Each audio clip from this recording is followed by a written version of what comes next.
मैं आपको अगले 10-15 मिनट में ये बताने की कोशिश करूंगा कि ये जिसको हम इंटेलेक्चुअल टेररिज्म बोलते हैं ये है क्या चीज। ये आतंकवाद शुरू हुआ हर एक लेवल पे। आतंकवाद सिर्फ मीडिया में नहीं होता है। बौद्धिक आतंकवाद जिसको इंटेलेक्चुअल टेररिज्म बोलते हैं, ये शुरू हुआ सबसे पहले आजादी के बाद। जिंदगी के हर क्षेत्र में सरकार घुस गई और वहां से इंटेलेक्चुअल टेररिज्म का बीज पड़ा, क्योंकि जब भी हमको कोई इंटेलेक्ट की बात उठती थी, कोई बौद्धिक समस्या खड़ी होती थी, हम आंखें बाके सरकार के सामने खड़े हो जाते थे। इसका निदान भी आप ही बताइए। हम गरीब को एम्पावर करने की जो बात है हमने कभी नहीं की। हमने पैसे दे दे के और डिसएम्पावर करने का जो काम है, वहां सबसे पहला इंटेलेक्चुअल टेररिज्म वहां से शुरू हुआ। सन 70 के दशक में इंदिरा गांधी ने कॉन्स्टिट्यूशन में एक अमेंडमेंट किया। हमारे कॉन्स्टिट्यूशन में 2 शब्द जोड़े गए, सोशलिस्ट और सेक्युलर। जब मैं पढ़ता था तो सारी बुक्स जो थी, केमिस्ट्री, फिजिक्स, ये सब रशा की बुक्स छप के आती थी। हिंदुस्तान में रशा इस तरह से घुसा था जिस तरह से आज कोका कोला और मैकडॉनल्ड। क्या आपको लगता नहीं ये संयोग है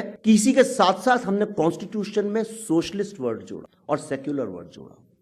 ये था number 2 intellectual terrorist attack India के ऊपर। इंटेलेक्चुअल टेररिज्म का मतलब ये कि आपकी जो मानसिकता है, आपका जो सोचने का तरीका है, आपका जो माइंड सेट है, आपके जो विचार हैं, उनको बदला जाए। जैसे धर्म परिवर्तन होता है, इसी तरह वैचारिक परिवर्तन की जो पूरी प्रोसेस है, वही तो इंटेलेक्चुअल टेररिज्म है। अब सवाल ये उठता है कि इससे निदान कैसे पाया जाए। आज जो सबसे बड़ी ताकत है इनको मारने की हमारे पास, वो है आपको लिखने की, पब्लिश करने की आजादी। आज आपके पास जो टेक्नोलॉजी है, मोबाइल फोन, आप वो फोन उठा के अपनी जो आप विचार व्यक्त करना चाहते हैं, ये हक सिर्फ मुझे नहीं है, ये हक अब सबको है। आपका असली दुश्मन, असली इंटेलेक्चुअल टेररिस्ट मीडिया हाउसेस में, स्टूडियोज में बैठे लोग, यूनिवर्सिटीज में पढ़ा रहे professors, IAS officers, IPS officers, sociologist, economist, historians, ये लोग हैं। आपको इनके खिलाफ आवाज उठानी पड़ेगी, नहीं तो हिंदुस्तान के लड़के धीरे धीरे अगले 5-10 साल में, अभी कम जाते हैं, धीरे धीरे ज़्यादा तादाद में हिंदुस्तान छोड़ के जाने लगेंगे।